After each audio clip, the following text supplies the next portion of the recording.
Hi, folks. We're just allowing people to kind of get into the room from the waiting room. There's quite a few of you already on.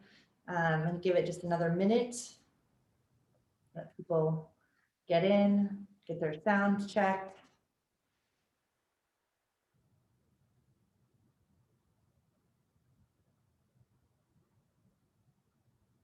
Great. All right, well, welcome everybody to our West Coast webinar on cardiac sarcoidosis. We are here today with Dr. Matthew Baker and Dr. Ronald Whitlis. I'm not pronouncing his name right. Oh my Tell God. us, but that's okay. From Stanford and Sarcoidosis Center of Excellence. And I'm going to hand this over to Dr. Baker. Great. Thanks for inviting us. We're excited to share some of our experiences here at Stanford and some background on cardiac sarcoidosis. I'm just going to share my screen and see, is that working okay? Great. So I'm just going to give you a background on what I'm going to talk about. So first, I just want to introduce our program to you all at Stanford. Then go into a little background on sarcoidosis in general, and then start to focus a bit more on cardiac sarcoidosis with Dr. Whitlis, giving some background on diagnosis and imaging and some studies going on here at Stanford. And then I'll speak again about some treatment options and specifically looking at a class of medicines called TNF-alpha inhibitors, and go through our experience using those treatments in a cohort study here at Stanford, and also talk about new clinical trials that are going on at Stanford. First, I just wanted to introduce our program, the Stanford Multidisciplinary Sarcoidosis Program. This is also my last slide, so we'll end with this contact info, and you can see the link to our website. We founded this, actually we're approaching our 2-year anniversary now, and just recently we were named a Center of Excellence by the World Association of Sarcoid and Other Granulomatous Diseases. And our focus is really bringing together all of the kind of key providers in each specialty so that we can care for patients in the most comprehensive and collaborative way. So you can see here, these are the general specialties that are involved, and we have kind of a point person in each specialty who has a particular interest and expertise in sarcoidosis. And so for any patient, we all come together to talk about difficult cases or challenges. And it's nice for patients to know that all their providers are together and communicating, and we try to facilitate patients being able to see multiple providers on the same day, especially because many of our patients travel from fairly great distances. So at the center of our program is really patient care, but also a large component is research, and we all work together creating a database of clinical information as well as biological samples to study in the lab. We perform clinical research and clinical trials, all with the aim of advancing care for sarcoidosis. Now I'm going to jump into a little background on sarcoid in general. So as you see here, I've listed it as a chronic immune-mediated disease. And I think for some people, you might hear the term autoimmune disease, and as a rheumatologist, those are typically the diseases we see. In this case, I would say that the term immune-mediated is more appropriate because we really don't know the cause of sarcoidosis. With other diseases that I see as a rheumatologist, like rheumatoid arthritis, we consider that autoimmune because your immune system is responding to something in your own body, a protein or what we call an antigen that your own body makes, and it's inappropriately attacking that and causing inflammation. In this case, the hallmark feature, as you can see in the photo on the right, is the formation of granulomas, which are collections of immune cells. And we don't know why those form or what they're responding to. It is possible that these immune cells are responding to what we call an autoantigen, and it could actually be autoimmune. But it's also just as likely that this is happening in response to some sort of infectious trigger or inorganic or organic particulate or something else. But we do know that this disease is driven by the immune system, and this overactive immune system and formation of these granulomas cause damage and destruction in various organs. There aren't great epidemiologic studies, but from what we know, the prevalence, at least in the United States, ranges from roughly 10 to 40 per 100,000 people. And generally, we think of it being more on the 10 per 100,000 for Caucasians and more towards 40 per 100,000 for African Americans. And why there's this difference and a higher prevalence in the African American community, we don't fully understand. For general sarcoidosis, the ratio of females to males is a little bit more towards female predominant. That's actually reversed in cardiac sarcoid specifically, where we see more men with cardiac involvement than women. And the onset is typically between the ages of 40 to 65. That being said, we have patients who present in their teens or early 20s. And we typically think of it presenting a little earlier in men in the 40s to 50s. And a little bit later in women, more like 50s to 60s. So again, this is a multi-system disease. It's immune-mediated and inflammatory. So you have a lot of inflammation from these immune cell collections called granulomas. The vast majority of patients have involvement in the lungs and lymph nodes. We're learning that many patients do have involvement in the heart, and the skin and eyes are commonly affected as well. But this can affect virtually any organ in the body. And again, the hallmark is finding what we call non-caseating granulomas, which is pictured here. So this is muscle tissue, and you can see that there's this collection of immune cells, which are the dark purple dots. And normally, there should be no immune cells in this type of tissue. And you can imagine that these granulomas really disrupt the architecture and therefore the function of the organ. Other manifestations here you can see in the skin, in the eye, causing inflammation and pain, in the lungs. This is a cross section of the body with a CT scan, and you can see a lot of damage to the lungs, which should really look all black on CT. And then the bottom right shows this sort of spotted appearance of the spleen, which is also commonly affected. Those are basically large collections of immune cells, and an enlarged liver, which is also probably infiltrated with sarcoidosis. This is a breakdown of where in the body, on average, the disease affects patients. And again, you can see about 90% have some involvement of the lungs. And it's estimated between 5 to 25% of patients have involvement in the heart. One study that looked at this did find quite a bit of variation between European Americans, African Americans, and the Japanese population. And why it seems to be so much higher in the Japanese population is not entirely known. This is based on clinical evaluation, in which roughly 2 to 5% of patients are found to have heart involvement. And this is by autopsy, where we see that even in the European American population, it's much higher, closer to 20% are found to have sarcoidosis in the heart upon autopsy. You can see that number is much higher in the Japanese population. And so I don't think the clinical evident cardiac sarcoid is simply a matter of them screening more, because it's also seen on the autopsy at a much higher rate. So that interaction is not totally clear. There are unfortunately no lab tests that we can do to just diagnose a patient definitively. There are no great biomarkers. A couple of the labs that you hear about, one would be this lab called the angiotensin converting enzyme, or ACE. This is actually made by the cells that form the granulomas. So in a certain subset of patients, if you check for this, it will be elevated because the granulomas are producing it. In addition, granulomas produce an enzyme called 1-alpha hydroxylase, and that takes the inactive form of vitamin D, which is called 25-hydroxyvitamin D, and converts it into the active form, which is 1,25-dihydroxyvitamin D. And what that has an effect on is calcium reabsorption through the small intestine and a decrease in excreting calcium through the kidneys, which leads to, for some patients, hypercalcemia. So 2 labs that can give a hint as to a diagnosis of sarcoid include the ACE level and the calcium level. But unfortunately, they're not common enough to be widely used or sensitive enough to detect all cases of sarcoidosis.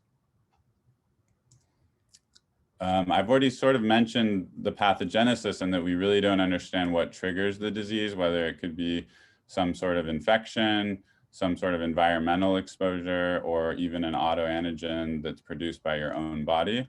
There have been genetic-wide association studies that have identified several loci and genes that predispose some patients to sarcoidosis. Most of these are involved in immune cells and activation of immune cells.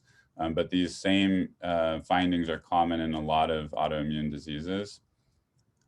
We think that a number of cell types are involved. You can see in the picture on the right, the outer layer are fibroblasts, which produce collagen, which is the scar tissue, which collagen fibers lead to scar tissue and fibrosis. Next would be a rim of T cells and B cells. Many studies have implicated T cells as being important in sarcoidosis, particularly subsets called Th1 and Th17.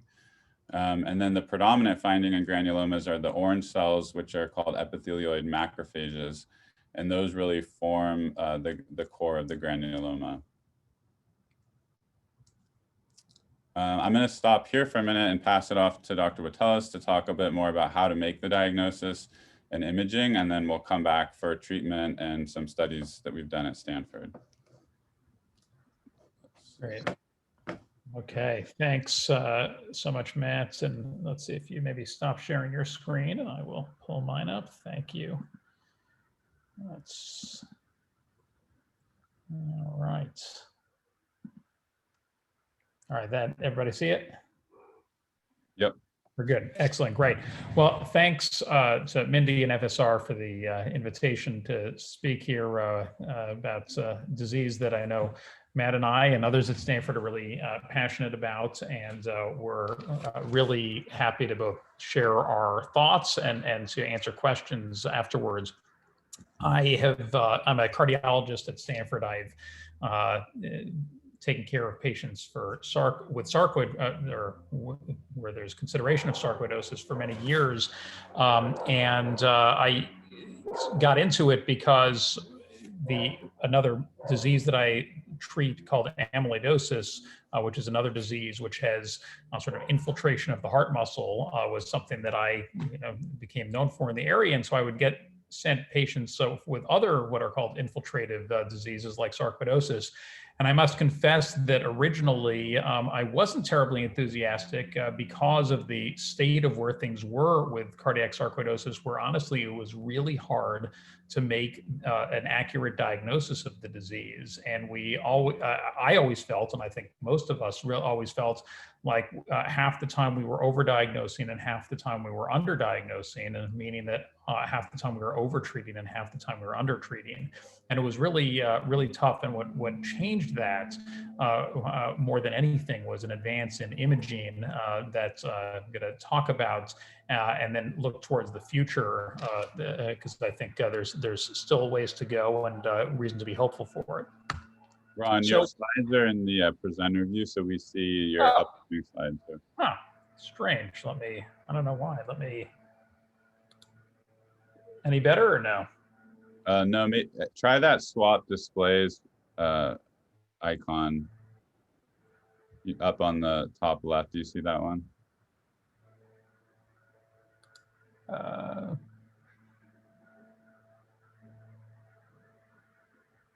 I'm sorry, which one are you saying? Oh, it was actually when you were in the okay. But let's see. Swap displays. Let's see. Any better? Yep, now we're good. Okay, great. Thanks.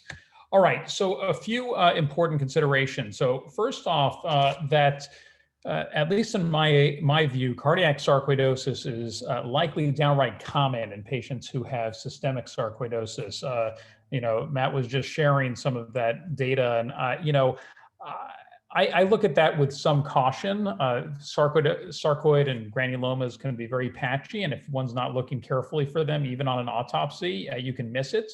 And I think, as we'll see, as imaging has gotten better, we've realized that cardiac involvement of sarcoidosis is way more common than we used to realize.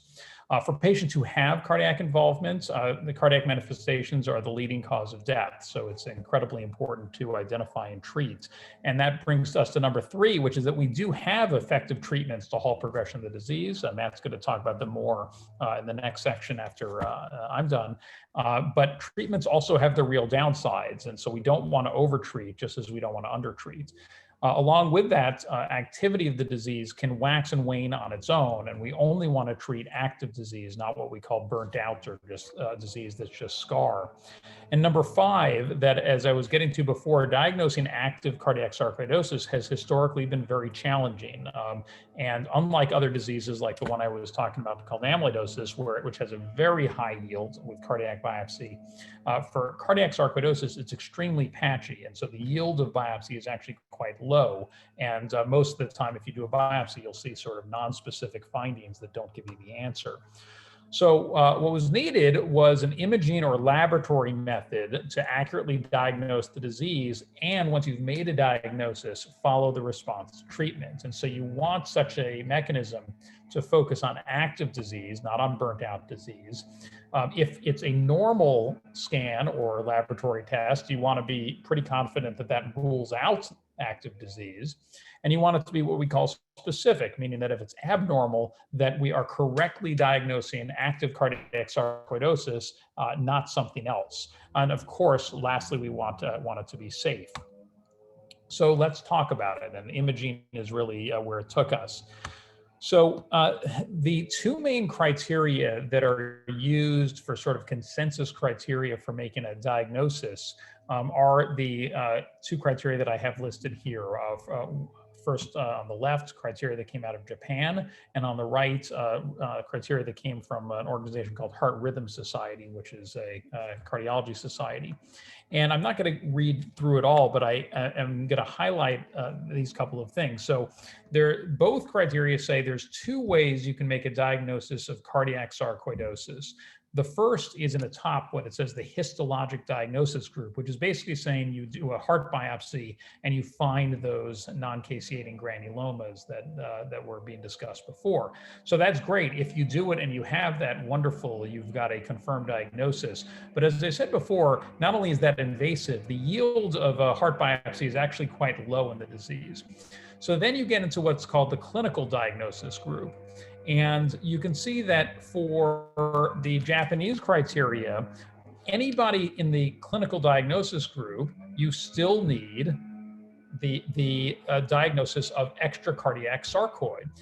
And on the Heart Rhythm Society, not only do you need a diagnosis of extracardiac sarcoid, meaning sarcoid outside of the heart, it has to be histologic, meaning from a biopsy. So there's a major problem. So for patients who have cardiac sarcoidosis without biopsy-proven disease outside of their body, based on these criteria, we cannot make the diagnosis.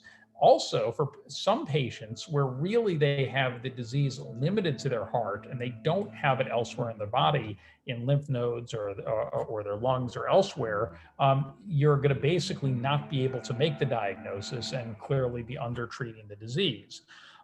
But if we get too liberal with making a diagnosis by imaging, we certainly risk overdiagnosis. So how do we handle that? So when we think about imaging options, the couple that have historically been used are listed here. So the first is an echocardiogram or an ultrasound of the heart. The advantages are, number one, pretty much any patient with almost any suspected cardiac heart muscle disease is going to have an echocardiogram. There's no radiation. It's easy to do, but it won't show anything specific at all for sarcoid. It might show some areas of the heart not squeezing as well as others. It might show even some thinned out areas, but it doesn't say that this is sarcoid. And what's more is it doesn't differentiate between active disease and scar. And remember, we only want to treat the active disease. MRI, well, it has some advantages. If it's completely normal and it's a good scan, it makes cardiac sarcoid very unlikely. So that can be useful, and also doesn't have any ionizing radiation. But Real disadvantages. Again, it does not differentiate sarcoid well from other diseases. It doesn't differentiate active disease from scar well at all. For patients who have pacemakers or defibrillators, which are common in this disease, depending on the model, they either can't get an MRI or they can, but there's often a lot of artifact from the device. And then, of course, it's not as ubiquitously available as ultrasound or the next imaging we're going to talk about. And of course, there's things like patient claustrophobia that can get in the way as well. So where things really moved more towards is this, what's called FDG-PET imaging. So to understand how this works, just a real basic overview of the way the heart metabolizes fuel, energy. So there's two main energy sources for the heart, sugar or glucose, and fats or fatty acids. And the heart is what we call an omnivore, meaning that it can use either one of these, sugar or fat, for its energy. And it has a lot of energy requirements, obviously, because it's beating many times every minute. And depending on people's diets and their insulin sensitivity, meaning, you know, are they prone to diabetes, for example, or not? The heart will switch. So one moment it may be using mainly fat, another moment it may be using mainly sugar.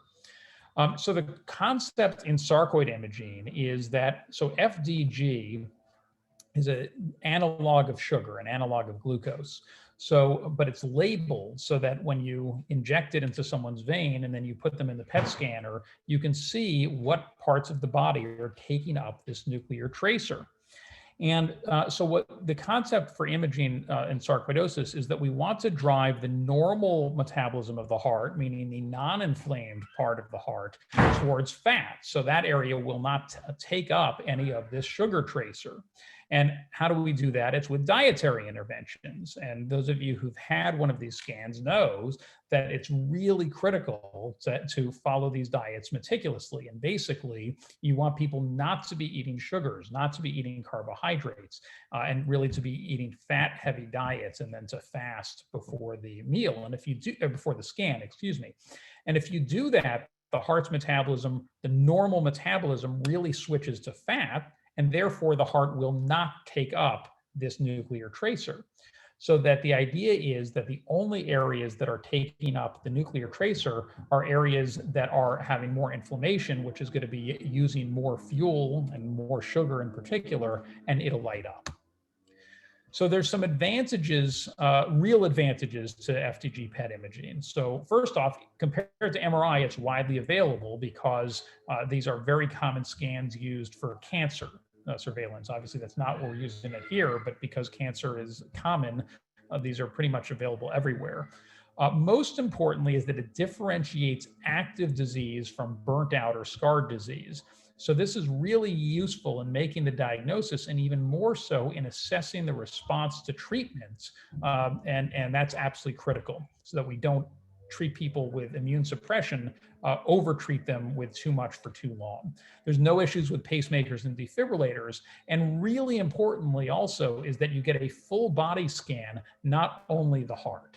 And we'll see in a moment why that can be so useful. There's some potential pitfalls. The biggest is the dietary protocol we discussed, and it's really open to misinterpretation. And again, I'll show you a couple examples of that in a moment. I can't emphasize this point enough, is that the dietary preparation is absolutely critical. So I'm not going to read through this, but I'm just showing here the advice that we give to patients who are coming in for scans at Stanford. There's different protocols that different institutions have. They all vary a little bit, but it basically comes down to really having no carbohydrates before the scan, and fasting after midnight. And yes, even for vegetarians and vegans, there are options to be able to do this. So this is what a PET scan looks like. Can you see my cursor as I'm moving it? Does it show up on the screen? It shows up for a minute. Okay, all right. So just to walk people through what this looks like. So areas that are in black are areas that are taking up the tracer. So up here at the top is the brain. That does not mean there's active sarcoid in the brain. It means that the person has a brain and is alive. The brain takes up a lot of sugar, so it's always going to look black. But as we go down, this area here is the heart, and this should not be lighting up if the dietary preparation has been done properly. But in addition, you will see uptake in other areas of the body with active inflammation. So all of these other black areas here are lymph nodes, and those should not normally appear that way. And then you can see lung nodules sometimes, and you'll sometimes see areas in other parts of the body, like in this individual, where down here are some other lymph nodes down in the groin. And here's some lymph nodes by the liver. So you see that and you say, okay, all that is clearly abnormal signs of inflammation. And frankly, if you see this scan in somebody where it was clinically suggestive of cardiac sarcoidosis, you've made the diagnosis. You can go on to biopsy, but you don't really need it. Now there's some normal areas of uptake like the brain, and then where I'm showing here is the kidneys, and this is the what are called the ureters that are carrying urine down to the bladder down here, and that's because the nuclear tracer you're putting in gets excreted in the urine. But all these other areas are quite abnormal. Now, when you're looking at a PET scan, it's one of the most important things is to try to figure out when you see abnormalities, are they real or not? And so the scan we were just looking at, that one is clearly real, no question. But a lot of times it's more subtle than that. And when I'm seeing a patient, I ask myself, well, how convincing is the clinical story? Is it very, very typical for cardiac sarcoid, or is it atypical? Are there alternative explanations for the person's heart problems, either their electrical rhythm problems or their MRI findings, et cetera? Then integrating imaging findings from other tests. So if they've had an MRI and the MRI is showing an abnormality in the exact same place as the PET scan is lighting up, that's much more suggestive than if the MRI is showing abnormalities somewhere else, or maybe the MRI is quite normal. Again, if we see classic uptake outside of the heart, particularly in places like the lymph node, the lungs, then it makes me much more willing to believe that the uptake I'm seeing in the heart is real and not just a sort of error from the dietary preparation. And finally, what's the pattern of the cardiac uptake? And this is what I mean. So this is from a manuscript that we published back in 2019. And it was showing different patterns of involvement. So what we're looking at here is basically taking a slice like this through the heart. And so this is what the heart muscle looks like. This area here is sort of where the blood is flowing, and the outsides of it are where the muscle is. And then this right here would be separating the two main sides of the heart, the left and the right. So on the upper left, you see a normal heart, meaning that we don't see any area lighting up with uptake of the tracer, which appears yellow. In panel B, you see what we call diffuse involvement, and this is where the whole heart is lighting up.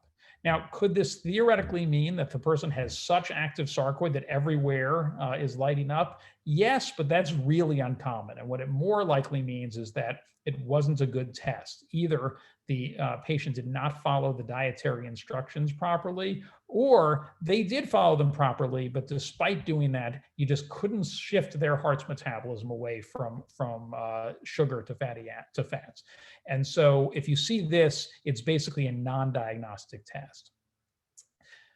Panel C is what you want to see to be more convinced that it's a real finding, which is that there's a specific part of the heart muscle that's really lighting up inflamed, but not the rest of the heart muscles. That panel C would be very suggestive. Panel D is somewhat suggestive too of active disease, which is that there's some background uptake throughout the heart, but there's some areas that are a lot more bright and suggestive of active disease. Panel E is involvement of the right side of the heart. And most of the time, patients have predominantly involvement of the main pumping chamber, which is the left side of the heart, but some will have it on the right. And if you see somebody where their other imaging is suggestive that the right side of the heart isn't squeezing well, and then you saw a scan like this, again, it would be very suggestive of being real. And panel F is an example of very poor patient preparation, meaning that usually it means the diet wasn't followed well. You see the whole heart lighting up, and then you can see where the blood is. You even see some uptake of the tracer there, and that just suggests that they didn't follow the diet well enough. Now, how about follow-up scans? Well, as I mentioned before, PET scans are really useful not only for making the diagnosis, but once we've made them and then the patient is started on treatment to see if the uptake, the abnormal uptake went away. And the nice thing with PET scan is not only can we see the difference in the uptake in the heart, but we can see the difference in the uptake the rest of the body. So because as I've been trying to get to with the heart, we're sometimes sort of tilting at windmills trying to decide, are we seeing something real or not? It can be really useful to also look at the response in other parts of the body. And the more that you see things correlate where the lymph nodes got better and the heart got better, the much more you're likely to believe it. Now, here are the principles of our imaging approach at Stanford. Number one is that typically suspicion for the disease is raised by the clinical scenario, meaning that it's somebody who out of nowhere started developing heart arrhythmias, for example, at a young age, or they have known lung sarcoid and now they started having abnormal extra heartbeats or something along those lines. And then they have some other imaging, either an ultrasound or MRI. Number two is that then as long as we can get diagnostic scans, meaning where they follow the dietary preparation and we get good quality images, the main thing that we follow is the PET scan. And we tend to use the PET scan frequently over the course of the first 6 to 12 months to both make the diagnosis and then to titrate the therapy so that we end up having people on the lowest amount of immune suppression that is effectively treating their disease, but is not overly immune suppressing them or overly exposing them to the downsides of, say, long-term high-dose steroids. And once we have a good-looking scan that's not showing active disease and they're on a stable maintenance therapy, we don't keep getting PET scans for perpetuity because there is radiation each time. And so at that point, we follow them mainly with ultrasounds and electrical rhythm monitoring and only would get another PET scan if there was reason to be suspicious. So the general treatment idea is to treat or not to treat, and Matt's going to talk about that more in a moment. But again, it's that balance of wanting to treat adequately, but not to overtreat and not to treat inactive or burnt out disease. And we really try to minimize the use of long-term steroids, and certainly long-term steroids at higher doses. And there's other alternatives that I will defer to Matt, who's going to speak more to them. This is sort of my usual protocol, though, for a new cardiac sarcoid patients, is that we usually will start them on steroids up front because they're going to be the most reliable to quickly control the disease. And somebody with active disease in the heart, you really want to get the disease under control very quickly. But we will typically also start them right at the beginning on what we'd call a steroid sparing agent, meaning something that they can stay on long term, and as we get the steroids down. And the most common one we use is methotrexate, but there's alternatives. And then based on PET scans, we try to get the steroids down ideally long-term to 0. And if methotrexate alone won't do the trick, then we start getting into other agents that, again, I'm going to defer to Matt to speak on. So here was a study that we did at Stanford and published 2 years ago, where we looked at patients at our institution from 2010 to 2017, and we were looking at the use of PET scans. And you see there were 34 patients and about the average of about 4 PET scans per person. And you see the method of diagnosis. So only 6% were diagnosed by a positive heart biopsy. And the PET imaging was really critical for the initial diagnosis in almost 2/3 of the patients. And what's more is when you start looking at PET scans, you see how often the disease really is a multi-systems disease. So half the patients had lung involvement, more than half had abnormal uptake in lymph nodes. Less common were other organs, but definitely present: liver, spleen, bone, other organs. And it was only about 30% or so of patients where it really seemed isolated to the heart. For those who had baseline MRIs, the MRIs were abnormal in the large majority, but I'd point out that MRI is not perfect, and about 20% of the patients who we were pretty sure had cardiac sarcoid did not have the abnormal findings that we typically associated with it on MRI. If we look at the baseline PET scans that people had, again, you can see the different patterns, and only 6% were truly non-diagnostic. And importantly, it ruled out any active disease in 21%. If we looked at what happened with our PET scans throughout the study, about 3/4 of the time, a PET scan resulted in a change in therapy. And again, that's because of the way we're using them, which is frequently using it up front as we are titrating the therapy, and then no longer after that. At an average of 2 to 2.5 year follow-up, this was some of the data. So most patients had prednisone at some point during their treatments. Most patients had methotrexate, and about 1/4 had a TNF inhibitor, which Dr. Baker is going to speak more to in just a moment. Because electrical rhythm problems are so frequent in patients with cardiac sarcoidosis, the majority of patients actually had a pacemaker, or more commonly a combined pacemaker defibrillator. And 88% of patients had what we call transplant-free survival, meaning that they were alive and they had not needed a heart transplant. And 6% were not alive by the end of this follow-up, and 6% had undergone a cardiac transplantation. I'll just point out that these numbers, when you compare to sort of the historically quoted numbers of the survival with cardiac sarcoid, are much, much better than what you'll see in the literature. And I think that's because, again, with PET imaging and with our treatment options, we've been able to be so much more targeted with the therapies. So here's a patient example. So this was a 57-year-old man with biopsy-proven pulmonary sarcoid with new arrhythmias. And this was his original PET scan where, when you look at the heart, it was one of these somewhat non-diagnostic scans because the whole heart was lighting up, but we could see all of this activity in the lymph nodes and elsewhere. I was showing this scan earlier. Then got on treatment, and by the second panel here, there was just a little bit of residual heart uptake and a little bit of residual node uptake. And by this point, by the third panel, it's pretty much all gone. And everything was fine as we're weaning the steroids, and he's on methotrexate until we get to the bottom. The bottom panel, second from the right, where now he's off of prednisone, and now the disease has come back. So we got him on a TNF inhibitor that, again, Matt's going to talk about more, and we're able to get him off of steroids completely with a normal looking scan, both in lymph nodes and in the heart. And this is kind of a typical way that we would use PET scans to help guide disease.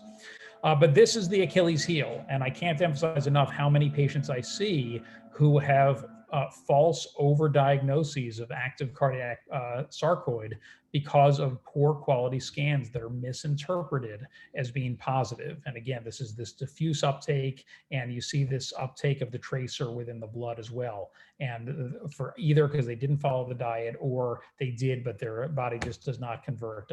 So this is a real problem. And even with patients who are meticulous about following the diet, this comes up not infrequently. And so what we really need is something other than a sugar-based tracer that will show active disease. And so we are currently doing a study at Stanford looking at this with a tracer called FSPG. And it's with this agent, it's a derivative of something called L-glutamate. And basically, it's involved in detoxification processes in the body and balancing something called oxidative stress. And most importantly for our purposes is that this is active in active sarcoid granulomas. And most importantly, it has nothing to do with sugar or fats or fuel. So there's no dietary requirements, and theoretically, it should not matter at all whether somebody is following any diet or not. We should be able to see this findings. So we're in the study, we're in people who are willing to participate. We are doing an extra scan with this tracer in addition to their standard FDG imaging. And it's the whole body, just like FDG imaging. So we see the heart and outside the heart. And some of the early results were presented last year at the Maine Nuclear Medicine Imaging Conference. So I've just put a couple of case examples. So on the bottom, we see the scan from the individual who had the normal sugar-based tracer.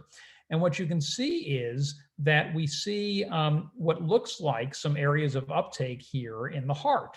But you'll note there's not really disease elsewhere. And it's and we see these patterns and we say, well, this certainly could be real uptake, but maybe it isn't. And so in this person who had the experimental tracer, you see that there's no uptake at all in the heart, and would be suggestive that actually the sugar-based scan was a false positive scan, meaning that there isn't actual real inflammation. It just looked that way because of the challenges with the sugar tracer. Contrast that with this person who has the normal tracer scan here at the bottom, and you can see on the lower left panel in particular the areas of the heart that seem to be taking up the tracer. And if you go up to the panel just above, and that one's in black and white, so that's why it appears as black rather than the bright yellow. But you see the exact same areas of the heart are lighting up with the experimental tracer as compared to the sugar tracer. So this makes us feel pretty good that in real disease that this non-sugar-based tracer is being taken up, and that we have a lot of hope that ultimately, if we are able to show more evidence with this tracer, that it could replace the sugar-based tracer for monitoring the disease and no longer have the challenges of just the unpleasantness of the dietary preparation, but most importantly is not have all those problems with the false positives and false negatives. So in summary, I would say that PET scanning has really revolutionized our ability to diagnose and treat this disease. Again, our approach typically is to quickly control active disease with steroids, but to start steroid-sparing agents up front, and then to wean steroids pretty quickly using the PET scans to guide it. But that we do have this real Achilles heel of the dietary preparation of false positives, and we have a lot of hope, and we are currently studying this tracer that I think really does have great promise in sarcoidosis.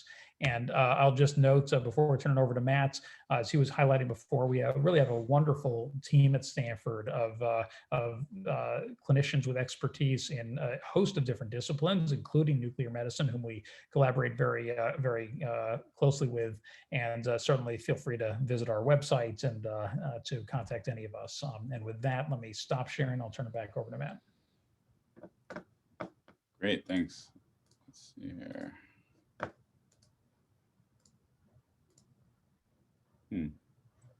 Mindy, now it's not giving me the opportunity to share. Okay, let's see here. Okay. Now. I don't know. There we go, got it.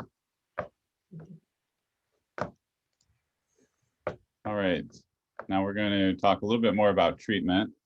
I have up here data-free zone, which is not entirely true. We do base what we do on data, but unlike a lot of other diseases, especially that Dr. Watella sees in cardiology and that I see in rheumatology, where we have large randomized controlled trials to really guide us. Unfortunately, in sarcoidosis, historically, there haven't been a lot of large studies. So a lot of what we do is based on smaller case studies or retrospective observational studies or some of the smaller clinical trials that have occurred. And as Ron alluded to, the first line therapy we use are glucocorticoids, which is a type of, which means steroids, and most often that refers to prednisone. And again, that's used because it works very quickly and it's highly effective, but it has a lot of downsides with long-term use. And so it's good in the short term, but it's not something that we try to keep people on for very long. After that comes a class of drugs that as rheumatologists, we refer to them as disease-modifying anti-rheumatic drugs, or DMARDs, which you might hear. That includes methotrexate, azathioprine, which is also called Imuran, leflunomide, which is also called Arava, and mycophenolate or Cellcept. And then for more severe disease that's still active despite treatment with one of these DMARDs, we often add a TNF-alpha inhibitor, which we'll talk more about. Some patients are treated with rituximab, which is another biologic medicine or infusion of an antibody which depletes your B cells, which is one specific type of immune cell, or cyclophosphamide, which is an older chemotherapeutic drug. So for cardiac sarcoidosis, we started seeing these case reports. This is from 2007 and 2008 of successful treatment of cardiac sarcoid disease with, in this case, infliximab, which is a type of TNF-alpha inhibitor, also known as Remicade, which is given IV. A little bit of background. So as rheumatologists, we use TNF-alpha inhibitors frequently, and it's a really nice story of kind of bench to bedside translational medicine. It was observed back in the 80s and 90s that in patients with rheumatoid arthritis, in the swollen joint, the fluid actually had high levels of this molecule called TNF-alpha, which was known to be what we call a cytokine that causes inflammation. And if you took cells out of the knee joint from a patient with rheumatoid arthritis, you could also see that they highly express this TNF-alpha. And through these in vitro studies, they showed that this TNF-alpha activated immune cells that were likely contributing to the inflammation and destruction of the joints. Researchers were then able to create an antibody, which you see here in blue, that blocks this molecule called TNF-alpha. This is essentially the drugs that you hear of, like Remicade or infliximab, Humira, Enbrel. These are all forms of antibodies that block TNF-alpha. And they showed that in a mouse model of basically rheumatoid arthritis, where the mice get inflammation in their joints, if you give them an antibody that blocks the TNF-alpha, it completely goes away and ameliorates disease. And it wasn't too long thereafter, this is a study from 1993, where they gave one of these antibodies to a cohort of patients with rheumatoid arthritis. And you can see the figure on the left shows swollen joint counts at baseline and each subsequent week. And you can see even as quickly as 3 weeks after, the mean number of swollen joints in these patients decreased dramatically. And this has really become one of the mainstay treatments for rheumatoid arthritis. At this same time, it was also observed that patients with heart failure, which is in the far right column here, have elevated TNF-alpha in their blood as well. And this compared to healthy control patients and patients with chronic renal failure who don't have elevations. It was also observed that if you looked at the actual heart muscle tissue and stained for TNF-alpha, in normal hearts, you don't see a lot of expression of TNF-alpha, but in failing hearts from heart failure, you do see elevated TNF-alpha. And again, for both of these studies, these are patients with chronic heart failure, most of them due to chronic ischemic disease or coronary artery disease that lead to things like heart attacks. This was not observed specifically in patients with heart failure due to sarcoidosis. So given that this observation was seen, there was a thought that perhaps the TNF-alpha was contributing to the heart disease and causing the heart failure, and that these therapeutics that block TNF-alpha could maybe improve heart failure. There were several landmark studies that attempted to look at this. This is one study called the ATTACH trial, looking at placebo, meaning they didn't get any active drug, versus infliximab, which is again Remicade, at 5 milligrams per kilogram, or a higher dose at 10 milligrams per kilogram. And unfortunately, you can see after 14 weeks, patients who had the higher dose of the infliximab did significantly worse than those that received placebo. So 21% had worsening of their heart failure compared to 8% if you didn't treat them with anything additional. And at 28 weeks, this persisted, and now you see 31% with worsening disease heart failure compared to 14%. I will point out here that the doses that we use to treat cardiac sarcoidosis would be the middle column at 5 milligrams per kilogram. And there you really don't see any worsening compared to placebo. And again, point out that this is a very different population than patients with heart failure from sarcoidosis, where the heart failure is actually due to inflammation that you would expect to improve with this treatment. These were patients with mostly ischemic heart disease that don't necessarily have a lot of inflammation. However, the multiple studies that showed this led to the American Heart Association to come out with recommendations saying that for patients with moderate to severe heart failure, that the TNF-alpha inhibitors should be avoided. And they do note, do not administer doses exceeding 5 milligrams per kilogram, which again is the dose that we typically use in sarcoidosis. But because of this recommendation, even though there have been case reports of benefit in cardiac sarcoidosis, there hasn't been widespread adoption of using these treatments because of this concern for heart failure.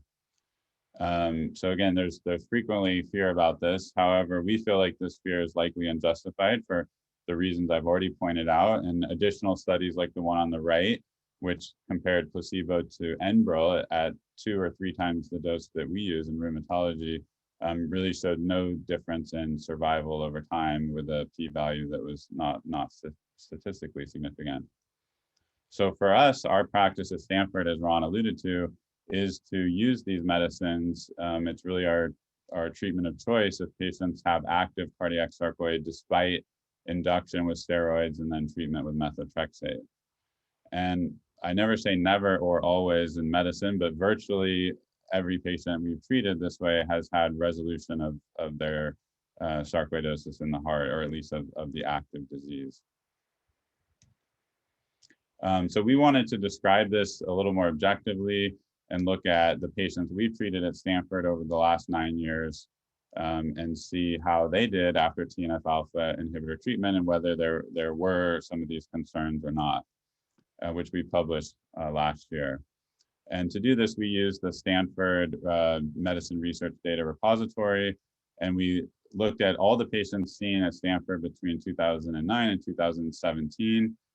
We used this database to identify patients who had been given the diagnosis of sarcoid, and then we actually manually reviewed every chart, which was a little over 1,000 charts, to confirm the diagnosis of sarcoidosis and find those patients with cardiac disease. So you can see that ultimately in that 9-year period, we treated 936 patients with confirmed sarcoidosis at Stanford, of whom 77 had confirmed cardiac disease, which equates to about 8.2%, which is higher than the numbers I quoted earlier of clinically relevant cardiac sarcoid. But it goes to Ron's point that this is likely much more common than most of us think. We classified these patients. So this is the full cohort of 77, and then the columns to the right, we broke that down into definite cardiac sarcoid, probable, and possible based on some of those criteria that Ron went over as part of the diagnostic criteria. So the definite cases were those that actually had myocardial biopsies showing sarcoid in the heart.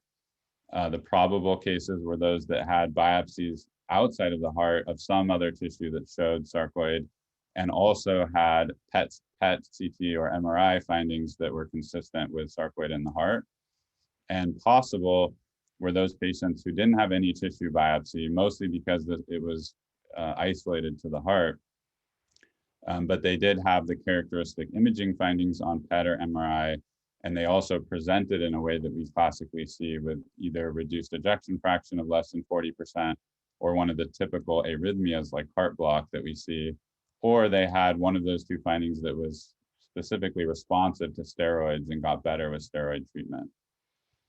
You can see in the full cohort that the mean age at diagnosis was 55, which is in line with the literature. 39% of the cohort were women, so 61% were men, which is, again, as I mentioned before, we commonly see cardiac involvement more in men than women. It was a pretty racially diverse cohort. And you can see the presenting signs and symptoms for most patients were some sort of arrhythmia, either heart block or a fast heart rate. And a significant number of patients also presented with heart failure, as seen on echocardiogram. And as Ron alluded to in their study as well, roughly 32% of the patients in this study had disease just in the heart. And 68% had disease elsewhere, either most commonly in the lungs or lymph nodes. Just to point out a few diagnostic characteristics. So as Ron mentioned, we don't commonly do cardiac biopsies because of the low yield. Out of these 77 patients, 19 had a biopsy, which is 25% of the cohort. But of those, only 26% were positive. So only 5 patients out of the 77 had a positive biopsy, and these are patients who we are confident have the disease. So this gets to the point that it's really not a high yield test. The additional diagnostic that we've talked about would be the ACE level. 55% of the patients had an ACE level check. It's not routinely checked on everybody, so especially in the earlier years. And of those, only 24% were positive or had an elevated level at any time. So the vast majority had negative or normal levels of ACE. Again, pointing to the fact that this is not a particularly helpful diagnostic test or biomarker. The treatment characteristics of our cohort of patients, the vast majority had received prednisone, many had received methotrexate, and for the purposes of this study, we were particularly focused on those that had received TNF-alpha inhibitors.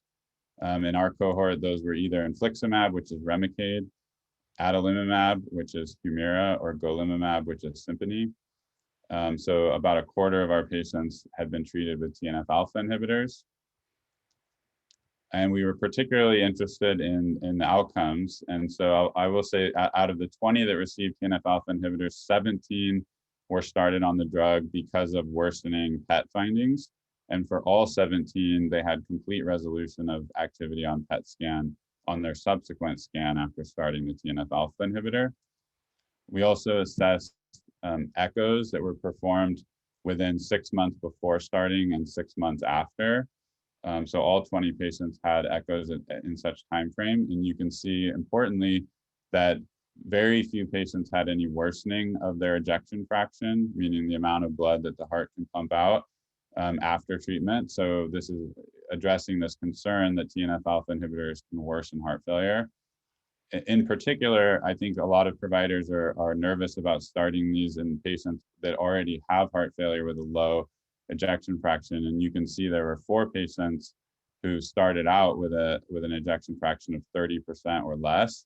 And for those 4 patients, which you can see down here, 3 of them either improved or stayed the same after treatment. 1 decreased slightly from an ejection fraction of 25% to 28%. And these measurements aren't so precise that that's not within the margin of error. So we were very reassured to see that the ejection fraction mostly stayed the same or improved after treatment. And it's very important for us to get our patients on the lowest amount or off of prednisone. And this using TNF-alpha inhibitors for the 13 patients who received them that were on prednisone at the time, they all reduced their dose. Many were able to stop it. And this is within a year after starting treatment. And the mean dose before starting treatment was 23 milligrams a day, and that decreased to a mean dose of 4 milligrams per day for these 13 patients who were on prednisone at the time of TNF-alpha treatment. So thinking about unmet needs, we talked a little bit about there is increased mortality. The 5 and 10-year mortality is thought to be around 4 and 9%. The most common cause of death for patients with sarcoidosis is pulmonary disease, but cardiac involvement does account for an estimated 10 to 25% of sarcoidosis deaths. So I think there's still very much an unmet need for better recognition of this, earlier diagnosis, and better treatments. As we've already talked about, there are not reliable biomarkers, which would certainly enable us to make this diagnosis faster and less invasively, as most patients have to undergo usually multiple biopsies to make the diagnosis. And we still need new, potentially better therapies that are recognized as safe in heart failure. Although I just told you we use the TNF-alpha inhibitors and we don't think that there is a concern, that hasn't been widely adopted, nationwide or globally, and there's still a lot of hesitancy on the side of many providers to use these. So having new therapies that we can prove are effective and safe is important. So to that end, we worked with a company to develop a investigator-initiated study using a drug called sarilumab, which I'll go into. In this study, we're actively enrolling patients at Stanford with sarcoidosis who have active disease that's requiring ongoing steroid treatment. And the goal is to treat them with the sirolimus and taper them off prednisone and see if the sirolimus is able to control the disease. So what is sirolimus? Sirolimus is similar to a TNF-alpha inhibitor in the sense that it's in this class of drugs we call biologics. So it's an antibody that was grown in a biologic system, and it's injected subcutaneously. And it, unlike TNF-alpha inhibitors, which block TNF-alpha, this drug, sirolimus, blocks interleukin-6, which is similar to TNF-alpha in the sense that it's a cytokine or messenger molecule that causes inflammation. So by blocking this with sirolimus, you can reduce that inflammation. And why do we think it's relevant in sarcoidosis? We've seen in various studies that this cytokine interleukin-6 is elevated in the blood of, actually this is the lung fluid when they do bronchoalveolar lavages in patients. You see that IL-6 is elevated in sarcoid patients compared to idiopathic pulmonary fibrosis or systemic sclerosis patients or control patients. We know that interleukin-6 causes T cells to differentiate into a type of T cell that's called Th17, which various studies have shown are involved in sarcoidosis pathogenesis. And interleukin-6 also blocks the differentiation into what we call Tregs, or regulatory T cells, which are there to suppress the inflammation and immune response. So you want more of these Tregs, and IL-6 prevents that. In addition, interleukin-6 leads to B cell differentiation. B cells are another type of immune cell that make antibodies, and interleukin-6 causes these B cells to mature and start producing antibodies. And in sarcoidosis, over half of patients have elevated levels of IgG immunoglobulins, which hasn't been well studied, but we do think that B cells are likely involved in the disease as well. So for all of these reasons, we were interested in testing this drug that blocks IL-6 in sarcoidosis. The nice thing with our study that's, again, is currently enrolling is that all patients receive the treatment for the first 16 weeks in an open label. So the patient knows and we know that they're receiving the treatment. And again, all patients who enter the study are on prednisone, and that's tapered over from week 4 to week 16. And then at week 16, we make an assessment. If the patient is doing well off of prednisone, then they're eligible to enter the second phase of the study, which is a randomized withdrawal phase, where half the patients will continue the treatment and half the patients will get switched to placebo. At this point, it's blinded, so neither the patient nor I know which treatment they're on. And this gives us a more rigorous way of looking at whether the treatment is effective, because if patients are continue to do well on the sirolimus and not the placebo, that helps us know that the treatment's really working. And then this phase lasts another 12 weeks. I won't go through all of this, but the main inclusion criteria include having biopsy-proven sarcoidosis and having active disease that requires at least 10 milligrams a day of prednisone or equivalent. And the reason that we did that was so that we could include patients with various disease manifestations. So it could affect the lungs, it could affect the skin, it could affect the eyes, but we can treat all of those patients by having the common inclusion of needing prednisone, and therefore the common endpoint to assess whether it's successful by looking at the ability to stop the prednisone. This study unfortunately does exclude patients with cardiac disease because it wouldn't be ethical, in our opinion, to randomize patients in the second phase to placebo if they have very severe disease in the heart, in the brain, or late stage lung disease. But we are interested in developing newer studies specifically for cardiac sarcoidosis. And again, the primary endpoint will be looking at the ability to get off of prednisone and not have flares on the sirolimus. And we're also looking at things like fatigue, which are common in sarcoidosis, and whether that can be improved, as well as patients get CT scans of the chest and pulmonary function tests before and after treatment to see if that improves, as well as some specific lab tests. So we're excited that this is the first study to use any type of anti-IL-6 treatment in sarcoidosis. And based on what we know of the biology, we think there's a strong rationale that this could be effective. We're also using this as an opportunity to do additional laboratory research by collecting blood from patients before they start treatment and then at 2 time points on the treatment. And we would like to do some advanced sequencing to look for antibodies that could potentially allow us to identify what's triggering the disease, as well as serve as a potential biomarker to help us make the diagnosis and potentially monitor disease.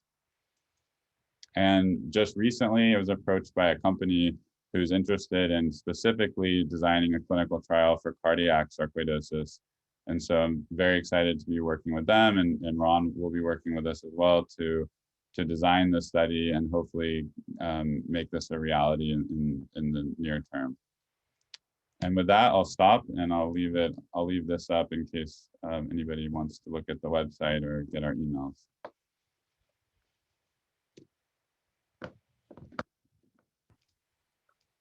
Thank you, both Dr. Baker and Dr. Witteles. As you might have mentioned, guys, so those of you in the audience, Dr. Witteles was mad skills answering a ton of questions by typing. So if you are able to go to the answer section, all of those are available. If you had a question, people can look at those. There's some great answers in there. So at this point, we will go ahead and do a short Q&A session. Even though Dr. Witteles has already answered a lot of questions, so thank you so much.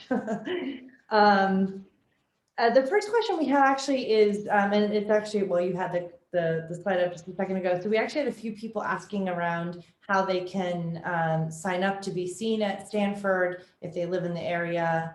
Where would they go for that? Yeah, I think for patients interested in the clinical trial, they can email me directly, which is our link. Or I can put that back up in a second, but my email is on there. And I think FSR has been distributing that as well with the announcement of the study. And then for Ron, for getting into the program now that Emily is not here.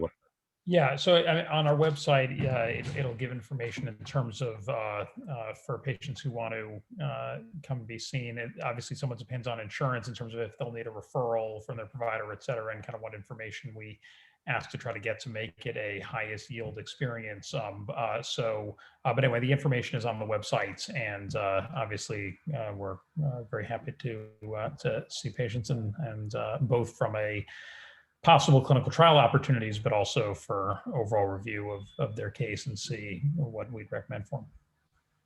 Thank you. I'll also add that they're on our website as well, either under our physician finder on the FSR website, stopsarcoidosis.org, as well as under the FSR WASOG Centers of Excellence page. And I'll put that in the chat for folks as well. So don't worry if you can't find it, FSR will get you there as well. So we actually had a couple of questions previously. When people registered, there were some questions around this as well. And this question really is around, are there any issues with vitamin D? I think we get this every time we have a webinar around the vitamin D question. So if you guys have an answer for that. Matt, you want to take it first? Yeah, sure. So I think the slide I put up hopefully helped a little bit with understanding why vitamin D can be a problem in sarcoidosis, because the granulomas make this enzyme that leads to elevated levels of the activated form, and that the downstream effects of that is that it raises your calcium level, and hypercalcemia or elevated calcium can actually be life-threatening for some patients. So it's a real concern. The flip side, which is what makes the issue complicated in sarcoidosis, is that bone health is very important for everybody, and particularly patients with inflammatory diseases and those that are treated with prednisone. One of the worst side effects of prednisone is that it can lead to osteoporosis or low bone mineral density. And so it's not to say that there's no role for vitamin D, but it has to be done carefully with close monitoring by your provider to get you to the right level, but to ensure that you have frequent monitoring and make sure that you don't have elevated calcium from that, in which case it would need to be stopped.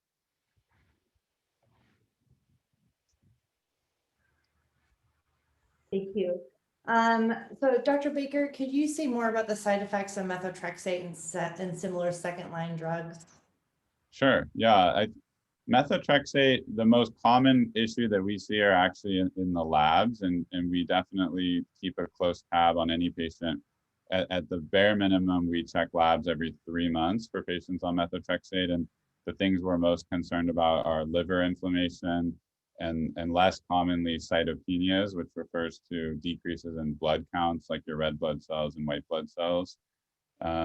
So we do monitor that. Usually if that is an issue, it's not something that the patient feels or has any ideas going on. And the most common interaction that can make that worse, especially the liver inflammation, is with concomitant alcohol use. And so for patients on methotrexate, we typically try to limit alcohol intake to 1 to 2 drinks per week, because alcohol use can definitely increases the risk of liver inflammation. Apart from that, the main symptoms or side effects that patients report to me are kind of a vague feeling of just feeling a little crummy or lousy for a day, usually the day and day after they take it. I would say it's the minority of patients, but that's frequently, if a patient has a side effect, it's just sort of feeling a little malaise and unwell for a day or two. Every now and then patients will have stomach upset or diarrhea, but that's less common. And then rarely patients can get a side effect called mucositis, which is ulcers in the tongue and gums and in the mouth, which can be quite painful. And that's usually a sign. Often at that time, there's toxicity in general, so the labs might be abnormal as well. So it's often stopped at that point. Thank you. The next question we have actually was from a registration. And is there any relationship between cardiac sarcoidosis and other cardiovascular disease? So not really. Relation in the sense of, somebody who has more typical forms of heart disease like atherosclerosis or blockages in the arteries, and this is one of the questions that came up in the Q&A as well. There's not any relationship per se between that and sarcoidosis. Sometimes, again, some of the therapies, in particular steroids, might increase the risk of developing it. But the long and short of it is no. Now, of course, somebody who coincidentally has other cardiovascular disease, who then unfortunately also has cardiac sarcoid, is starting from a place of a less good heart to begin with. So any loss of heart muscle from cardiac sarcoid, they might end up feeling more. But in terms of a direct relation, no, there's not. Thank you. And again, folks, I just want to remind you that if you did ask a question, it was very likely answered in the Q&A box.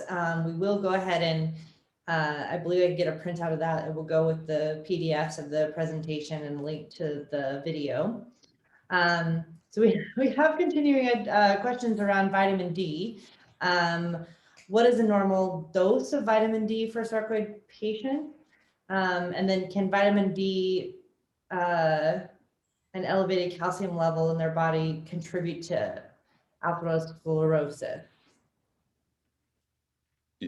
Yeah, so there's definitely not a standard dose for all sarcoidosis patients. It's really tailored because there's this concern of needing a balance, because some patients will naturally have elevated levels. So certainly, not every patient needs it. If someone is deficient and has never had elevated levels of calcium, then it's often recommended, but I wouldn't say there's a standard dose for all sarcoidosis patients. And the calcium in the heart, I'll let Ron tackle.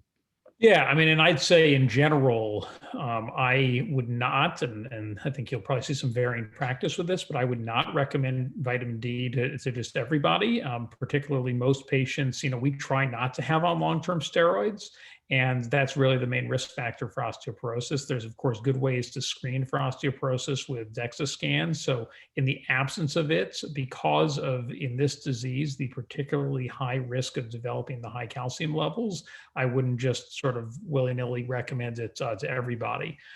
Now, in terms of the atherosclerosis, yes, for people who have long time of high calcium, that is a modest risk factor for increasing atherosclerosis.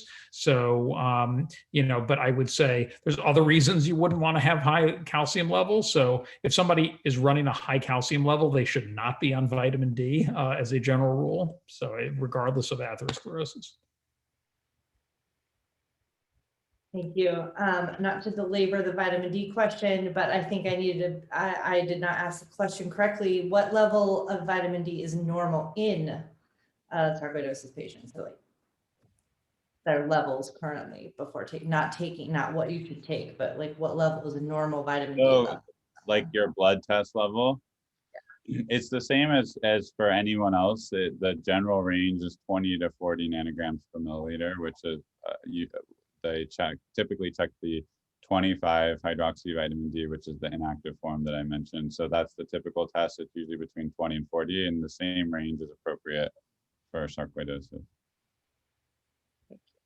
And so I'm going to just give two more questions, guys, because we are a bit over time, and so I want to get these guys on their way for the rest of their day. What lab work do you recommend for ongoing monitoring of cardiac sarcoidosis being treated with infliximab? Yeah, so infliximab, it doesn't need the same degree of routine monitoring that that methotrexate does. I still tend to get labs instead of every 3 months, at least every 6 months. It can still contribute to liver inflammation. Usually that becomes apparent relatively early in the treatment course. So a lot of times when you first start it, you might get labs a little more frequently, like often with the infusion, which we do every 6 weeks. So and initially you would get labs with the infusions every 6 weeks, and then it can be spaced out a bit. So there's not as strong of a need for routine monitoring, but it's still important, at least probably twice a year. And I would just emphasize beyond the laboratory monitoring, it probably goes without saying, but just emphasize, anybody on TNF inhibitor has real immune suppression, and so is clearly at increased risk for infections. And there's certain types of infections they're at higher risk for, but for really any infection, much more so than say methotrexate alone, which has a statistically significant higher rate of infection than the average population, but you need to study thousands of people to find that. So it's a really minimal one. So, if people who are on TNF inhibitors or long-term steroids, having common sense at the very least about avoiding obvious infection exposures, and then taking new symptoms seriously, new fevers, et cetera, is important. Thank you. Okay, guys, final question. This is a big one. What are the general guidelines to move to third level treatment for cardiac sarcoidosis? New inflammation in the heart? Maybe I'll start on that one. So, I would say, I'm not sure what the person who's asking meant by third level treatment, but I'll say how I approach it. So for people who have evidence of active cardiac sarcoidosis, with the underlining that it really varies a lot on the specifics of each person's case. So this is a broad generalization and won't necessarily be right for each individual person. In general, I would recommend starting treatment up front with steroids plus a steroid sparing agent. And again, the most commonly used one that we'll start is methotrexate. The goal is to suppress the disease so that they do not have any or almost any active cardiac sarcoid on PET scan, with the lowest amounts of long-term immune suppression, in particular long-term steroids, as possible. But I really want to emphasize that point that I was mentioning earlier about the challenge of false positive PET scans. And so I see many patients who are referred over for this sort of thing where they say, well, they've got a new active disease on PET scan, and what do we need to do to intensify the therapy? And in reviewing the specifics of the scan in the case, it seems much more likely that it's a false positive scan. And the answer is not to intensify treatment.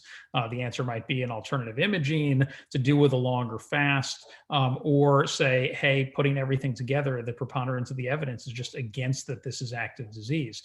Now, if at the end of the day, a clinician who is experienced with the disease, feels that yes, this is active cardiac sarcoid, okay, then it needs to be treated. But I wouldn't put it as first and second and third line treatment.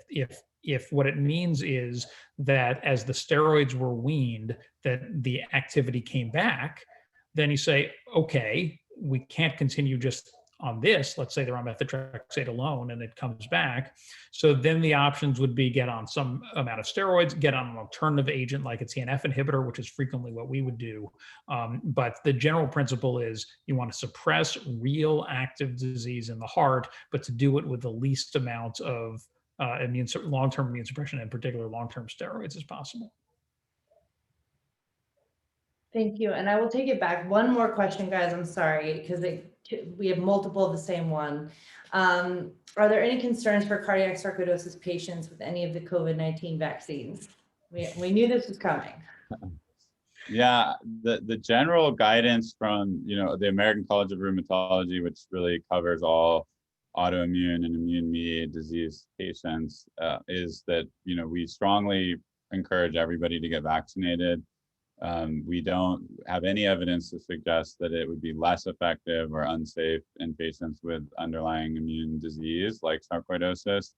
There haven't been any reports that I'm aware of adverse events specifically tied to sarcoidosis. And we do think of all of our patients, and in particular patients with lung disease from sarcoid, as being at higher risk for severe COVID. So it's essential that we protect our patients and definitely strongly encourage getting vaccinated. Yeah, I would wholeheartedly concur with that. Strongly recommend everybody get vaccinated when you can. Yes, the patients with this disease, with particularly lung, but also heart involvement, are clearly at higher rates for complicated disease. And so as soon as you can get vaccinated, I'd recommend it for really everyone. Wonderful. Thank you both so much, Dr. Baker and Dr. Witteles. We have had such a great time. Again, thank you to everyone who came today. We had a great group of folks and a lot of questions answered and a lot of information downloaded. So thank you guys so much and have a great rest of your day on the West Coast. Thanks, everybody. Thank you. Bye-bye. Bye.